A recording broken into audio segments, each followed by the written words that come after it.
I started to understand basic income and understand that AI is going to be taking a lot of jobs, and we needed to figure out a way that people could receive income without actually working. I was a little skeptical at the time. It's no strings attached, you just send the money. Yes, so we have 128 individuals, each receiving $500 a month for a period of 5 years. And what's interesting about the 5 years is we're actually the longest running pilot in the US.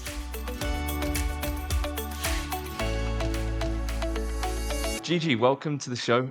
Great to finally meet you, and looking forward to discussing all of the amazing work you're doing, including the pilots in Hudson. Thanks so much for having me. Before we get to Hudson, which I know is in New York State, I'd just like to understand, the start of your career. Now you're into impact investing and these pilots and doing so many amazing things. But where did you start out? Oh gosh, going way back.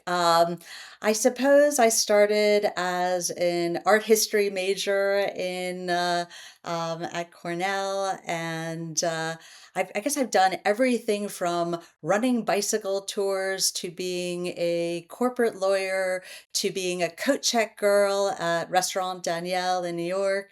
So I think I've had a pretty varied, wide career, but I think the most fun I'm having is right now. We discussed quite a few times about the pilots and some of the solutions that you're supporting community-led development in Hudson. But please give me a bit of a context to someone that has never been there before about what is Hudson, how many people live there, and what are some of the socioeconomic challenges that you're looking to solve in partnership with the community and also local government. Hudson itself is an amazing community. It is filled with all different kinds of people from all different backgrounds. But the one thing about the folks there that I really appreciate is how many engaged and interested and people who really want to make the difference. And what I bring to the table is just a spark and fuel for all of the ideas that they have. So we really are, as you said, working in partnership to helping make Hudson a better place for everyone. And in fact, that's all about the work we're doing. It's about we have this foundation, Utopia Foundation. Utopia is spelled with an EU. It's Greek for a good place, not a perfect place, and it's all about making a world in which everyone can thrive and creating what I like to call safe home bases. So safe home bases are places where you feel supported by the community, you feel energized, there are cheerleaders, and you can be the best version of yourself and live out the dreams the way you want them to. And why Hudson? Do you have a personal story there, or you worked there, or what was the story behind selecting this as a location to support? So we have a farm where I actually am calling from now, and that's about 25 minutes from the city of Hudson. And I guess, I fell in love with the place when I first came there, and as I say, meeting the people, talking to the mayor. I had this idea for basic income. This was actually years ago, I think around 2015 or so. I started to understand basic income and understand that AI is going to be taking a lot of jobs, and we needed to figure out a way that people could receive income without actually working. And so I actually, at the time, launched a survey. I was a little skeptical at the time. It's no strings attached, you just send the money. And I launched a survey I posted it on Facebook, and I said, gosh, if you had $1,000 a month starting at the age of 18, how would your life have changed? And the letters or the notes started pouring in about how much of a difference $1,000 would have made. People would have, instead of being corporate lawyers, they would have gone and pursued their singing. They would have pursued whatever interest they had. And in fact, in my own life, I should say, I had my own kind of basic income. So just to give you a little context, my family background is that my family fled the Holocaust, and my aunt and uncle had a factory that was then taken over by the Nazis, and they had reparations that were given to them. It wasn't a big amount of money, but it was enough to give to create a trust for my brothers and me. And it meant that I could quit my corporate law job. I was a corporate lawyer, and I didn't have to worry about putting food on the table, or making rent. It was a nest egg more, and if I needed it, it was there, and I definitely needed it at times in my life. And when I moved to the area here, I thought, gosh, wouldn't it be amazing to give the opportunities that I had to the folks in my local community? So that's how it all kind of came about. Yeah, and I think, we won't just talk about universal basic income today, but all of the other pilots that have led on from that. But in my work with rural inclusion, I've read a lot about UBI, especially in the context of sub-Saharan Africa. But when you think about the US, I've never seen anything like this before, and that's why I was so curious when learning about your work and reaching out to you. So, what else is happening in the US, or was this the first type of discussions that you were taking place? When you met the mayor, Yeah, was this the so first time it happened, or? yeah, we were actually the first small city basic income pilot in the US. Now there are hundreds. And what we're all about is creating these kind of replicable models that other communities, other investors, and other donors can learn from and potentially copy. So yeah, so we were making up as we went along. As you mentioned, the mayor. So we approached the mayor. He was very interested in the project. And then together assembled a group of local leaders. And we basically rolled up our sleeves. And for, I would say, about 3 months, we met every week. And these were folks, by the way, from all across the political spectrum. So it wasn't just kind of one kind of person. And we've created and co-created this pilot together to serve the community. We launched three different cohorts. The first was 25 people, the second was 50, the third was 53. There are 128 people all together, and my husband is, I guess, I don't know if you call him a math nerd or what, but he loves the fact that it's 2 to the power of 7, the power of two, right? Very strong mathematical thing. And then it turns out 128 in Chinese numerology means something like good fortune, which is a nice kind of a twist of fate.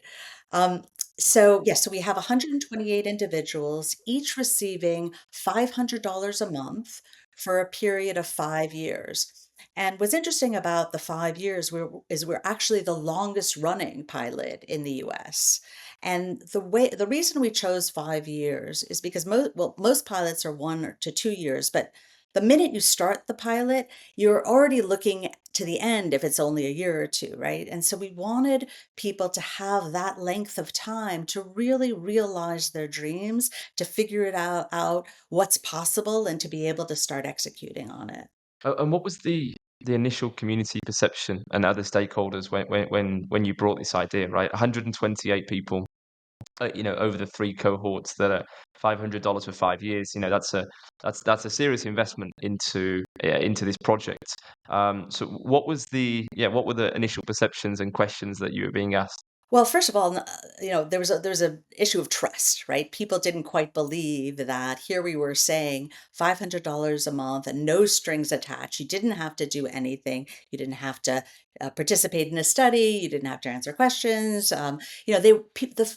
The folks who were applying, think about their lives, which is every time they would be involved in a government program like food stamps or Section 8 housing. There were all these hoops that they always had to jump through, right? And things that are like crazy stories I've heard about people being asked about their sex lives, right? I mean, just wild stories that happen in terms of like the paperwork that had to be filled out and all. And we wanted to do the opposite. We wanted to make it super simple simple. And, you ask about how people reacted to it. Again, they couldn't believe it. So there was the building of trust. I was saying, because we were also, by the way, new to town, right? There were historically, there've been a lot of people who had come to town, made promises, grand promises, and then left. So there's also that history of not quite trusting who was coming in and what they were saying. So we had to really overcome that in order to make the pilot a success. And just to clarify, so the funding for the 500 US a month is coming from your foundation, not from government funding.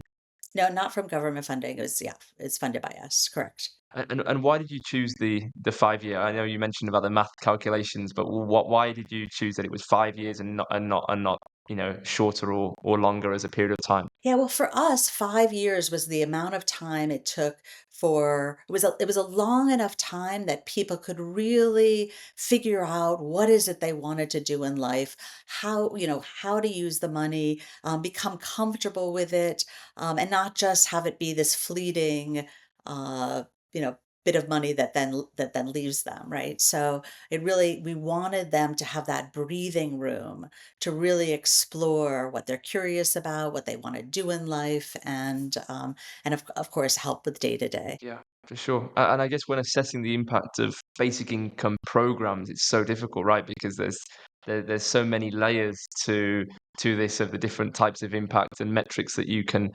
track. So how did you set out that blueprint from day one of what success would look like and how to measure it? Yeah, so we had a study conducted. Again, it wasn't mandatory for folks to participate in it, but we had a researcher, Leah Hamilton, do a study, and the results were phenomenal.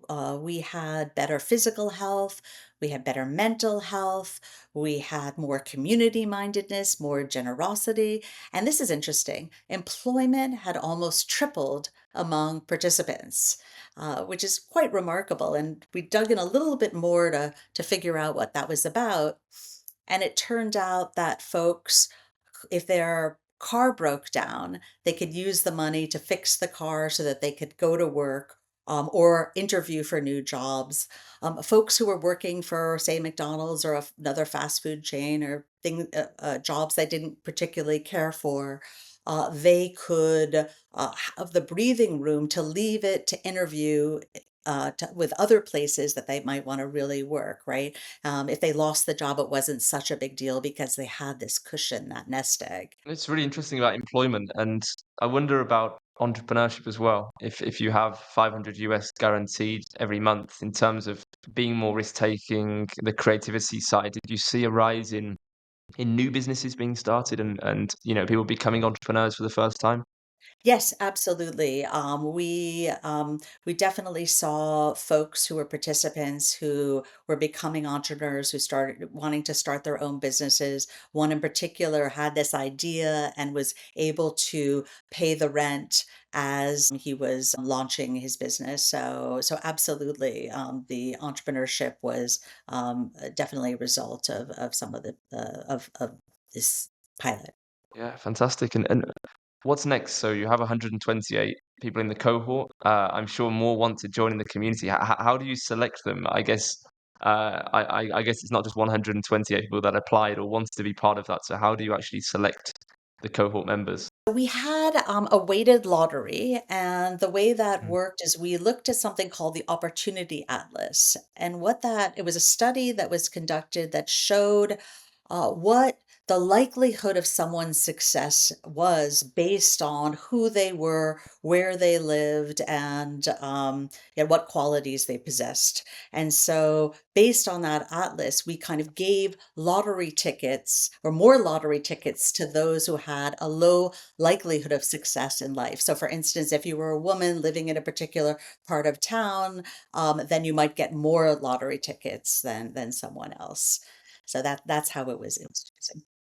And in terms of the next steps and scaling, is that the plan to start working more with government or other philanthropists, or how do you see the way for these types of programs to be replicated and sustainable over the long term? Yeah, so our goal is not to expand the program ourselves, but as I mentioned, we were the first Mm. small city basic income pilot. Now there are hundreds. The goal is for others to launch pilots and eventually to have the government, adopt this for everyone. But I think these pilots are critical because a lot of what we're learning in the pilots can be used as these other programs are rolled out. And I guess this goes beyond the US, right? So, if we have listeners in the UK or elsewhere, and they want to learn how to run these pilots or to start something, do you have any resources, blogs, learning resources, or how do you share the message about best practices about starting these pilot projects? Well, podcasts like yours, Jack, is one. We've been working and I think we're poised to launch a manual about what we've been doing, and I know there's also communities of practice out there where best practices are being published. So word is getting out absolutely, and um, that's the goal. No, I think that's so necessary, and moving away slightly from the universal basic income pilot project in Hudson, I know there's so many other types of projects that you do that are working, hand in hand, co-creating with the community, and it's something I'm, very passionate about in my work about, community centric and community driven development. So I'd love to hear some more about this. Maybe starting with the farm that you're calling in from today. Well, let me first say that there's no one silver bullet, right? Mm. What we found is, of course, like their basic income and having income to pay your rent or light bill, or putting food on the table and not have to choose between one or the other, which participants have had to in the past. Well, let me focus. I mean, I'm happy to talk about the farm. We are a hub for farm entrepreneurs, actually, and focus on climate resilience and climate mitigation, and doing pilots around all of them. But before I talk about the farm, let me talk about a few of the initiatives in the city of Hudson, because I think these initiatives are ones that can. Where I can talk about a little bit about the philosophy behind what we're all about. So one is um, we we worked, or I should say, I negotiated with the local hospital to clear medical debt for the folks living in the city. And this is interesting because the way it worked was I said I was going to donate a particular sum of money, but on the condition that they forgive medical debt for the residents in the city. And so it was sort of a win-win scenario, or win-win-win, right? Because I knew that the funds that we were giving were being put to work in a good way. The hospital could use it as it wanted to, but it also did amazing good for the folks who had medical debt, who had the stress of having their liens on their houses or on payment plans. And couldn't sleep at night because of this overwhelming debt on them. And so yeah, so I negotiated with the hospital, and it turned out, get this, 20% of the residents in the city had medical debt. 20%, which is pretty wild number. And they forgave all of the debt for those residents. Exactly, and so they forgave the Yeah. debt for the residents, and, yeah, I think that was a really it was a creative way for us to make the funds that we had, go further. We also have, an affordable housing initiative, in the city of Hudson, and there we're piloting something called steward ownership, and the idea is that we, as investors, actually give up or cede power traditionally accruing to investors. So, for instance, we can't sell or mortgage houses out from the residents or stewards who live there. The stewards also participate in the upside of the buildings. So, for instance, if they're ever sold, we will share the revenue from the sale 50-50. Well, I should say the upside 50-50 with the residents.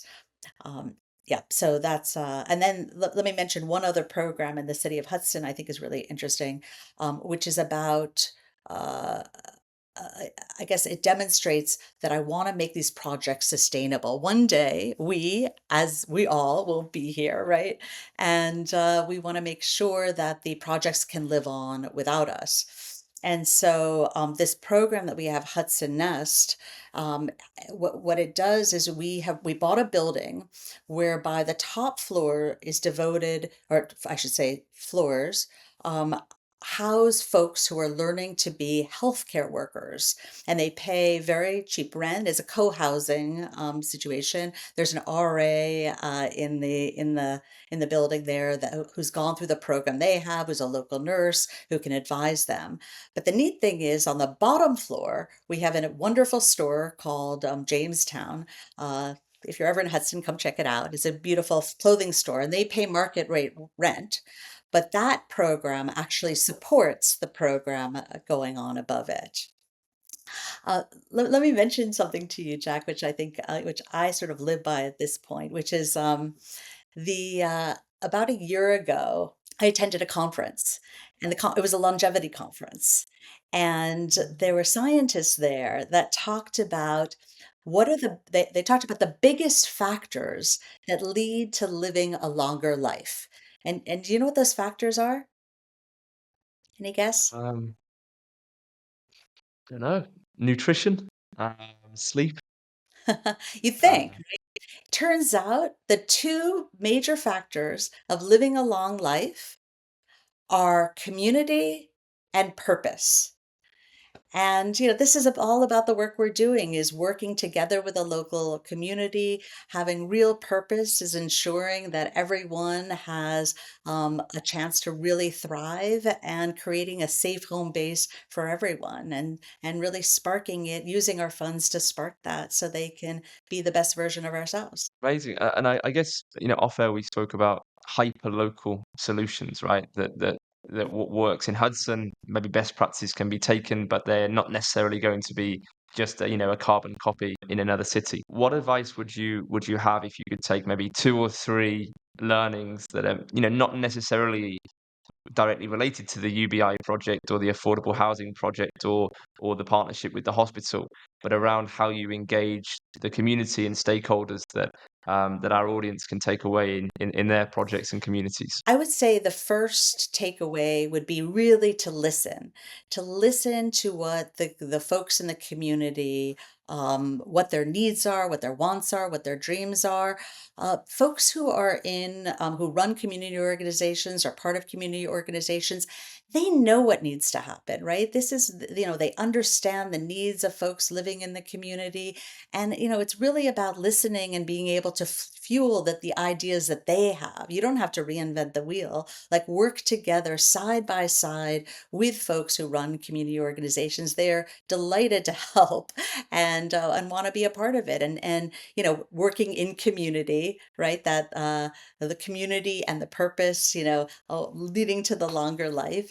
And also, I would say, spend time building trust, right? Trust is so important for the work that we do. And I think by not making promises that you can't fulfill, but really talking about things once they've actually been launched, announcing them, is really the way to go. And the last thing I would say is just have fun with it. I mean, I'm having, as I said, the best time of my life, working with the community, figuring out together how everyone can thrive. It's just, I've never had more fun. That's really cool, and we'll make sure to add links into the show notes to read more about all of these projects and the study. I wanted to ask Gigi the study that you conducted on the Hudson Up program. Is that been published? Yes, and I'll be happy to supply the link as well. Absolutely. I know that you've been on some other great podcasts as well. So for those that want to delve deeper into the work in Hudson, but Gigi, thanks so much for being here. Now, every episode we have on the show, I ask a question to one of my guests, and here we are approaching episode 60 after more than 2 years. And imagine you have your own social impact journal, and I just want you to write, one page in this book right now, and you're writing this page for investors and donors out there that are looking to really partner side by side with a community in their country and to develop these hyperlocal programs. What would you write in that page? I know you've just given us some great tips around listening and building trust with the communities, but what would you write in that page? Oh, I'd say, gosh, if you want to have fun and you want to live a long life, then work with the community, have purpose, and that's what the scientists say, at least. And Yeah. have fun Yeah. doing it. And we have to trust the scientists. So, Gigi, thanks so much for being here, and yeah, congrats for all the great work you're doing. Appreciate it. Thanks so much.